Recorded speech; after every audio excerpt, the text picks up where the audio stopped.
Welcome to Cattle Sense, your weekly podcast. I'm your host, Penny Bowie.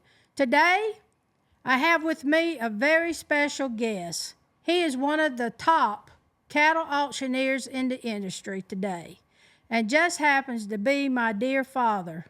I'm very excited for all of you to hear about his Cinderella story. Dad, welcome to the show. Thank you, Penny. I want to make one remark that Penny don't know I'm going to make right now. Penny's my daughter.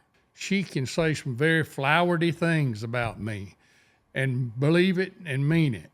Now, I'm going to have to say some very flowery things about me. Not bragging, and I want you to know I'm not applying for a job. I'm not auditioning. I retired in 2020. I just want to tell you what happened. But anyway, we're going to do the best we can, Penny. There you go. But thank you, Penny, for doing this. I think my grandkids might like to see it years from now. Well, basically, let's go to my first question I have for you. What was your background to get into auctioneering? Absolutely nothing. When I was about 13 or 14 years old, I rode horses all the time. My daddy worked for Mr. Robert Wright with Wright Construction Company. He had 4 or 5 farms around, and I would take my horse and I would go out and put those horse work, putting all the cows into the pens for them, and just riding and working with the cattle for the first 4 or 5 years of my life, just like that. But Joe and I had got married, and I went to work full time for Mr. Wright and was working in a construction company. And when he bought this farm, he asked me, would I like to go run it? Mm-hmm. No experience. He asked me, would you like to go run it? So I told him, yes, sir. So in March of 1957, Mother and I, Joe, moved up to the farm. And I took over Rose Hill Farm. I was 19 years old, and I had 1,800 acres, so they kind of went together. Mm-hmm. We named it Rose Hill Farm, and we started cattle operation, but when I first got there, the farm was pretty run down. And first thing, now, Mr. Wright's in the construction business, so we got the equipment to do what we needed to do. We cleared all the land, put it all in coastal Bermuda, built 5 or 6 lakes. So we started with just a commercial herd. Then Mr. Wright went on vacation in Ireland, and he was brother-in-law to Ben Hardaway at Midland Foxhounds. And he told Mr. Wright, said, Bob, when you get over to Ireland, pick us out some Connemara ponies. So we got into the Connemara business. They don't get over 14.2. They're very strong ponies. And the reason Ben Hardaway wanted them, they fox hunt on thoroughbreds. And the thoroughbred horses, the young kids can't really handle them. But these Connemara ponies were good for the kids, and they could keep up with the thoroughbreds all day. Now, this is one of the Connemara ponies, isn't it, Dad? That's Connemara ponies, and that's you in my arms. Whenever I see this picture, it amazes me that you always wore your buckle on the side. Why was that? You know, Penny, I was 20 years old. That's 40 years ago. The styles were different, baby. Oh, style. Yeah, you're styling. I didn't know you styling. Had different kind of buckles, baby. Had different kind of buckles. Okay. What you talking about? Most of the people watching this don't even remember this. After we got into the Connemara business, Mr. Wright went back to Ireland, and he hired a guy by the name of Stanless Lynch. Mm-hmm. And if you look Stanless up, he was a famous book author. He was a famous horse judge. They say in Ireland he was the master of the fox hunt, and he knew horses better than anyone. And Mr. Wright hired him to buy these Connemara ponies and send them to him. And then when Stanless found these horses and bought them, he gathered them up, and when he got a load, he put them on a ship and sent them to Houston. I would go pick them up in Houston and bring them to the farm. We ended up importing 67 mares and 3 stallions. And in the time that I was there, we had 333 foals born. Wow. Only lost 7. Wow. All of them didn't die at birth. They died for some other reason, but that's 7 out of 333. I got hooked up with Auburn University with Dr. Shell, who was the head of the Auburn University at that time. They give us a lot of help and a lot of knowledge with the horses. I learned to palpate horses for pregnancy. I learned to shoe horses. I went to a farrier school with a Army farrier teacher that taught in the Army. And I'd go to Columbus, down to Ben Hardaway's where the foxhounds were, and take shoeing lessons from him. I had to be able to make shoes out of two shoes and out of raw iron before he ever let me touch the foot of a horse. So the schooling was pretty intense, pretty hard, pretty every morning, but we had to do it because with that many horses trimming their feet, had to learn to worm them by tubes. Another thing I did, my neighbor was a old vet, and he taught me to castrate the studs. Really? So when we had 33 foals, usually there's 15 or 16 of them, 7 was stud coats. Maybe one was good enough for stud. Maybe none of them was good enough for stud. So we laid them all on the ground and castrated them, and I did that. I did the shoeing. And then another thing we had to do, we started showing them. And I had to start showing in the hunter classes in jumping. Well, I'd rode a horse a long time, but I never had jumped any. So Miss Shell, Dr. Shell's wife, she was an excellent horseman. And I went to her on mornings and took lessons. Oh, you took horse lessons? Took horse, I never knew yeah, that. see, a lot of things you don't I know. That's know. the reason you're doing this. But anyway, I learned to ride hunter horses. We showed in jumping classes all up and down the East Coast, all the way up to Maryland, showed horses in Maryland at the shows. Had a really good horse one time. We called him the Cat. He growed a little bigger than 14.2 and actually became a horse. He could jump the moon, and we let him jump the moon in Madison Square Garden. I remember you riding in Madison Square So that's some of Gardens. the background I had that's leading up to auctions. But then on the cattle, the same thing.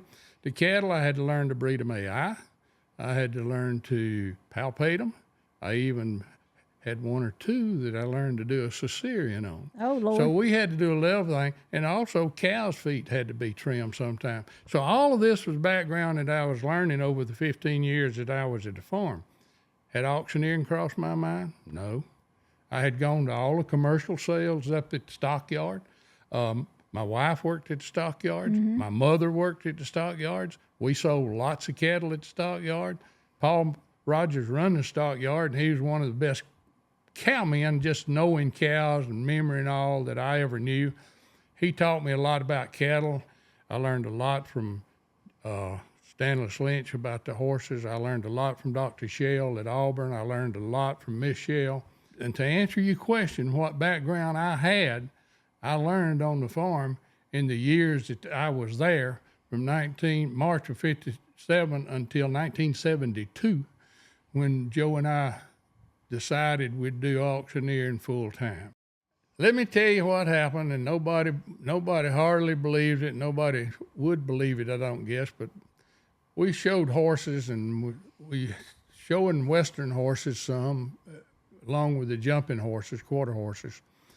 And I always showed against two brothers. And most people that's listening to this will know them, Jack Green and Don Green. I remember us going to sales. They lived at Roanoke, sales Alabama. They and- lived at Roanoke, Alabama. And Don Green was a good friend of mine. And he had graduated from Auburn University. And he didn't show up to the show. So when I rode the horse up to the gate to go in the show, Jack rode up beside me, and we sat there, and I looked around for Don. I said, "Where is Don?" He said, "Well, he's not here." I said, "Well, where is he at?" And he said, "Well, he's gone to auction school."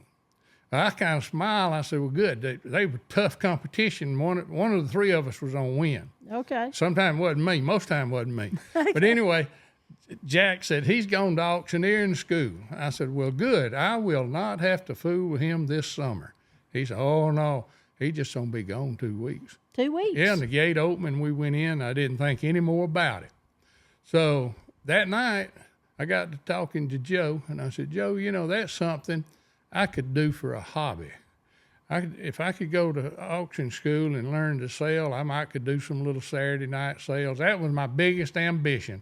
I could sell, maybe even sell at the stockyard some. So we talked about it. But listen, we didn't have no money. I made very little money. I had 2 kids and one on the way. And when I say one on the way, it was September, and she was on the way in September. This was in June. Oh, So we talked about it. So I just let it slide, forgot about it. So in October, went to Mountain Hill School to a Halloween carnival. Miss Betty Beagle, one of the teachers there, when the Halloween carnival was over, had 3 cakes left.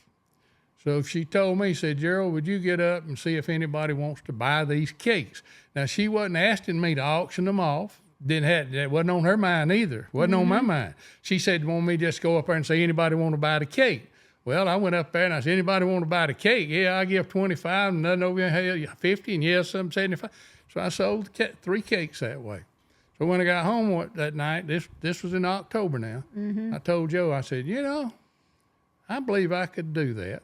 I really believe I could. I said, that wasn't auctioning, but I just believe I could do that. That was from June to October. So I looked up, and the first auction school I could go to was in Fort Smith, Arkansas in December. And they had a December 2 weeks class. Well, I moved to farm in 57, and this was 1964, and we hadn't had a vacation. We worked 7 days a week. We go to bed. Somebody said, when do you go to work? I said, when I open my eyes, it surrounds me because I live in the middle of the pasture. And that's kind of the way we live. So I said, I'm going to ask Mr. Wright if I can have 2 weeks off. I'll try to booger and borrow some money from the bank or whatever to go to school and pay it back later. So I go to Mr. Wright, and I tell him what I want to do. Well, he had the opposite reaction than I thought he'd have. I thought he'd say, well, what are you going to do? I can't do without all this. He said, I think that's a damn good idea. That was the words you used. I think that's a damn good idea. And he said, I'll tell you what I'll do. I'll pay your way. Well, you were shocked, wasn't you? No words. But now you got to remember, I didn't know God was in control until later. But so I went to Fort Smith, Arkansas, and went to school. Dale Brown was an older gentleman at that time that run the auction school, and he was well known, well liked. And that's the first time I'd ever flown an airplane or rented a car and went anywhere. But I went to the school for 2 weeks and learned the school. And I had my book from 1964 with all the notes in it from how we learned. And I want to tell the guys that's learning today, the system that they used to learn today was the same system we used 60 years ago. 1, 2, 3, 4, 5, 6, 7, 8, 9, 10, 9, 8, 7, 6, 5, 4, 3, 2, 1. And sell it. Engine number 9 running on Chicago line. If the engine jumps a track, you will get your money back. That's the only song I know. That's the rhythm. That's it. That's the rhythm. That's the rhythm of but the anyway, auction. That's why everybody's sitting there like that while you're chanting. Yeah. But then when I came back from auction school, you have to do a lot of practice. And I'm going to tell you how I practice. Well, I know part of it. Yeah, up there at the crossroads. Tell them how I practice. Yeah, well, one thing I remember being me and Mark sitting in the front of your pickup truck, and me and Mark was your ream man. Right, and we sold telephone poles.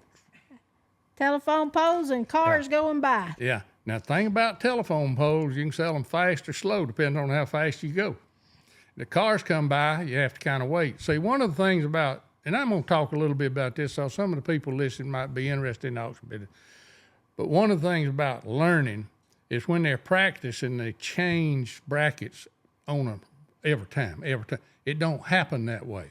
So you sell, if you sell telephone poles and change your brackets when the telephone poles change, you can drive a little faster and change it faster, or you can slow down and do it slower. But that's a good way to practice. The other way I practiced when I was mowing or in the pasture, I sold a fence post. Now, you got to be pretty damn fast to sell fence posts.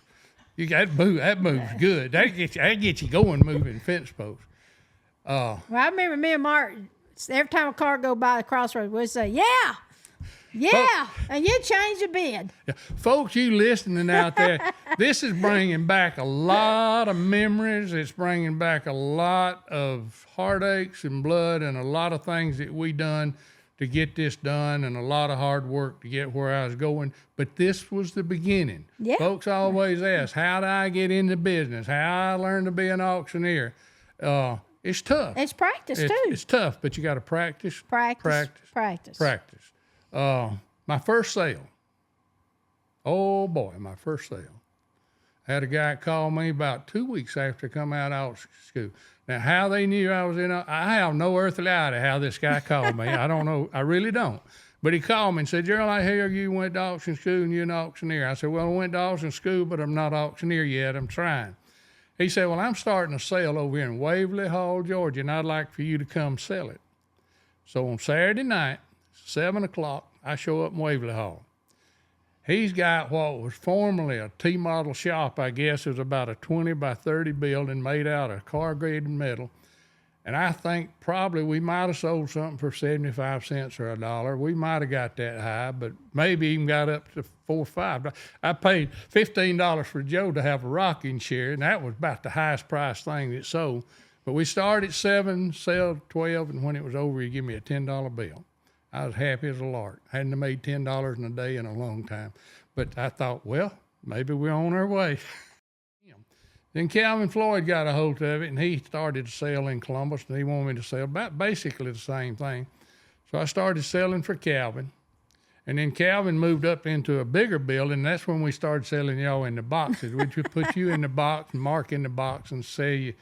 And we just sold kind of the same kind of merchandise. And then for some reason or other, I must got good enough. Paul Rogers started letting me sell the stockyard Stockyard. And Going back to the stockyard. Went back to the stockyard and started selling the stockyard. And I could run up there on Monday morning and sell about 3 or 4 hours and be back at the farm by noon. And it worked out good for what I was doing in the practice and meeting the people and learning cattle. And that was how I kind of got my start. Mr. Wright was more interested in the ponies than he was cattle. There was a sale in Beaufort, South Carolina. I didn't go over there to buy anything. He just wanted to see how to sell. Mm-hmm. So Joe and I went over there in Beaufort, South Carolina, and went to the sale. Now, this is the first sale I ever been to where they were selling cattle and horses at auction. And while we were there, we met a young man named Shirley Myers. Now, his name is George Shirley Myers, but he didn't like to be called George. He wanted to be called Shirley. And he was single. He had just went to work with Livestock Breeders' Journal. And there's a cover of the journal right there. I'm going to tell you how that cover came about. Shirley, I'm going to have to say something about Shirley. Yeah, go ahead. He's probably one of the best ringmen I ever worked with. But and he just passed, too. About a month ago, I went to his funeral over in Macon, Georgia. He was from Virginia, and he graduated from Virginia Tech. But Johnny Jenkins run an ad needing somebody to work for the Livestock Breeders' Journal. Mm-hmm. Shirley answered it. He wrote him a letter and said, tear up your ad. I'm the man for the job. I'll be there Monday morning to go to work. Well, he went Monday morning. Jenkins hired him. Shirley's one of the few men that spent his entire career at the same place and selling ads. He was a master at it. He loved working the ring, and he was a master at that. And so when we got back to the cattle sale, horse sale, we met Shirley. Somehow or another, Joe and I ended up at a picnic table eating with him. Okay. He talked about his investments. He talked about school. He talked about cattle. He talked about auctions. He hadn't been with Livestock Breeders' Journal very long. And he talked about a lot of things, and he asked me what I did, and I told him I managed a farm and had Charolais cattle and Connemara horses, and we was there to see the ponies.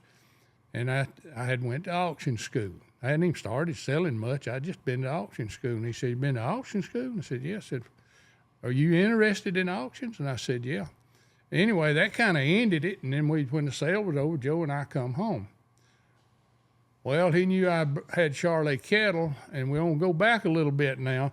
There's a lot of jealousy back in that time between Angus, Hereford, and Charolais. He called me and asked me would I want to work the ring for Charolais sale at Montgomery.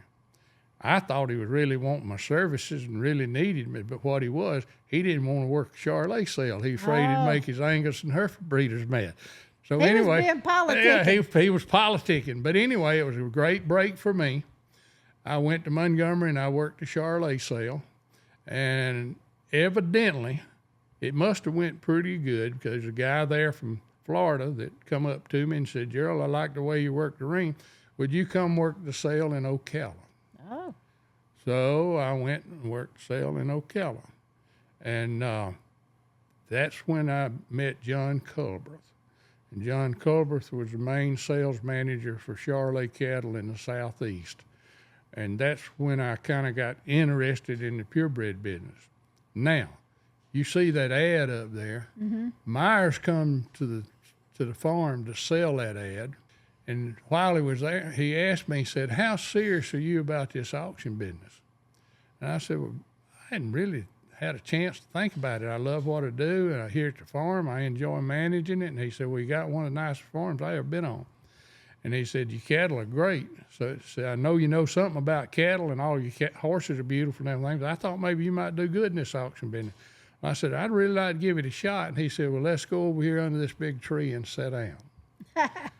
So Shirley and I went over and sat down under a big tree. Probably about 3 hours, we sat and talked about the auction business. He told me everything that he thought I would need to know. He was very thorough, and I got my master's degree in purebred cattle sales from Shirley Myers. And you were educated. I was educated. I had a master's degree. I got it from Shirley Myers, a professor from Virginia Tech. And now, did he coach you all along? Because I've known you. You've known him forever. I can tell you a lot of tales about Shirley Myers. Well, but the best thing I can tell you about it, he was about as good a ring man that ever stood in front of me. And when the sale was over, now he's the only man that's ever done this, and I'm going to brag on Shirley a little bit. Shirley, I hope you see me up there and hear me. When the sale was over, he would give you how many cattle sold. Mm-hmm. He would give you the total of the sale. He would give you the average. And if he was on it that day, he'd name all the counties and states that the cattle went to. And then if he was really on it, he'd tell you how many cars were in the parking lot. No, now, I'm not telling the story, and I'm telling the truth. He'd turn around and say, Colonel, we sold 100 cows for $100,000, average $1,000 a piece. They went to 10 counties. They went to 4 states, and there's 220 cars in the parking lot. Don't ask me again. I won't give it twice. Everybody loved it. One thing that helped me in my auction career more than anything, I worked with the great ones. I know you have. I worked with the great auctioneers, the best in the business, and the best ring men. And Fred Shaw, he's one of the greatest ring men that ever worked, and he traveled with me for years and years, and I learned a lot from that man, and that's one thing that helped me in my auction career more than anything. Dad, when was your first opportunity to actually sell a purebred cattle sale? You want me to just tell you the when, or you want a story? I want the story. Okay, the story is I had met John Culberth. John Culberth managed all of the Charolais sales in the Southeast. I had been working the sales for probably a year or two. So you were working the ring, basically. I was working the ring for Charolais. John got to use me on all the sales. He's a manager. He was a manager. He got to use me on all the sales. Then the Charolais Journal was the breed magazine at that time. They did not have a field man. So the Charolais Journal hired me to work Charolais sales. Mm-hmm. So I had been working all of the Charolais sales. I got you. Texas, up north, when I could go. Mm-hmm. Mr. Wright was generous to let me go to those sales, and so I had been working them. Well, John called me and said, I have an opportunity for you that I think fits for you to start selling. I said, okay. He said, I have a sale in South Carolina. They have Charolais cattle, and they have Arabian horses. And he says, kind of fits what you got. Mm-hmm. Mm-hmm. And he said, George Morse is going to sell it, and you can sell behind George, and that'll be your first deal. I was very excited. I was going to get to go to South Carolina. I was going to get to sell with George Morse, one of the most famous Charolais auctioneers in the nation. I was going to go Friday, drive up, go through the cattle, talk. So Friday, when I got in the car and I started out, that stud was out in the pasture. With the mares. With the mares. And I thought, oh, I can't leave. I got to get him up. There's nobody else here that can get him up. So I wasn't thinking. I really wasn't. I was just in a hurry. And I always rode a stud. Now, my thinking was these horses hated one another. And my thinking was I was going to just ride out through the gate, and he was going to come after me, and I was going to ride through the other gate. And when he come in, shut the gate, simple deal. I got him up, lock it, go get in the car, and go to South Carolina. Well, it didn't work that way. What happened was I rode out in the pasture about 100 feet. And the horse was out there about 200 yards, and he saw me. Just like you thought he would. Yeah, just like I thought he would. And he come to follow me just like I thought he would. But I was just jogging. That son of a gun was running. He's a racehorse. Yeah. He got to me before I got to the gate, and I turned around. When I turned around and looked at him, he was right there. He had his neck bowed like a snake, and his mouth was open. I know it probably wasn't normal wide. It looked like this. It looked that wide. I had a guy one time tell me, a guy pointed a little .22 pistol at him. He said, Gerald, I believe I could have crawled up in that barrel. Well, that horse had a mouth. He was that wide. His old neck was down like a snake. Horse people know what I'm talking about, way he bowed his neck. Well, I was on bail off. I kicked my left foot out of the stirrup, and I had turned the reins loose on my horse down on the saddle horn. Now, he stood too. And I was going to just bail off on the right-hand side and watch the fight. That's what I was going to do. You had your plan. Yeah, I had my plan. But the thoroughbred had a better deal. He got me by my leg. When he got to me, his mouth went boom, that way on my leg that I had to stick it out coming. I was coming up over the saddle, so he got my leg. Yeah. Thinking he was biting a horse. He snatched me off the horse so fast that when he come to the end of my leg, I turned him upside down. Really? That's the only thing that saved me.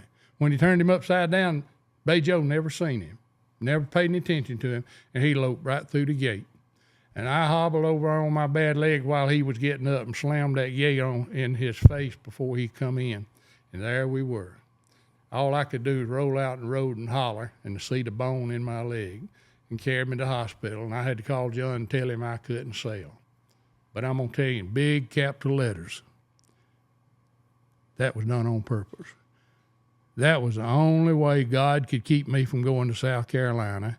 And he told me, Gerald Bowie, you don't have enough experience to sell a purebred cow sale. You don't have enough experience to go up there and do this. You need to keep your butt at home, and I'm going to see that you do. So actually, you were blessed that day. That's when in a hard way. I was God blessed, and that's when I found out that God was in control. Next chance come a year later in October. This was in May, and this was October of the following year. John called me and said, "You ready?" I said, John, I believe I can. I've been working the ring, and I've been selling the stockyard sale, and I've been selling some other sales. I said, I believe I'm ready to sell a sale. So he said, okay, I got one for you. You got to come. So there ain't going to be nobody else here but you. And he said, Culpeper, Virginia, Charlotte sale. So this is your first sale. This is my first real sale that I got to do it. Now we got a catalog cover for that too. Yeah, so it was a Charlotte dispersal sale. So two things happened on this sale. That number one, I had my second plane ride. Okay. I rented my first car. Oh, really? Yeah. You rented your first car. I flew into Dulles Airport, rented a car, and drove down there on Friday, and got there early that morning. John come up to him and said, I'm glad you're here. Said the judge hadn't showed up, and you're going to judge the cattle. Oh, Lord. So here they got all these cattle they want to judge. I never judged cattle sale in my life. Never have judged cattle. Hadn't done one since. But I judged that one, and everybody was tickled to death. John said, you did perfect. You done really good. I'd never even been to a cattle show, much less show one, but I picked them like I'd buy them. Well, you know the good cattle. Yeah, I picked them, and anyway, everybody was happy. So the next day we had the sale. I hate to tell you, but first hour or two before the sale, I had dysentery. Really? Bad. Scared to bad. death. Yeah, I was afraid I wasn't going to be able to make it. I really did. I was afraid I wasn't going to be able to make it. But I got in the box, and I sold the sale. It done really well. And when it was over, I had a guy come up from Florida and asked me to sell his. So that was my first sale. That got me kicked off. Now, when I went back to Dulles that night, it was snowing. Okay. I never drove in enough snow. I mean, think about it. I can't make this crap up. It was snowing. Road was slick. So I bought a set of chains and put on the car and drove back. When I got back, it was after dark, and I parked the car and I went in. And in Dulles Airport, up on the top, there's got a big place where the restaurant is, and it's all glass. Mm-hmm. And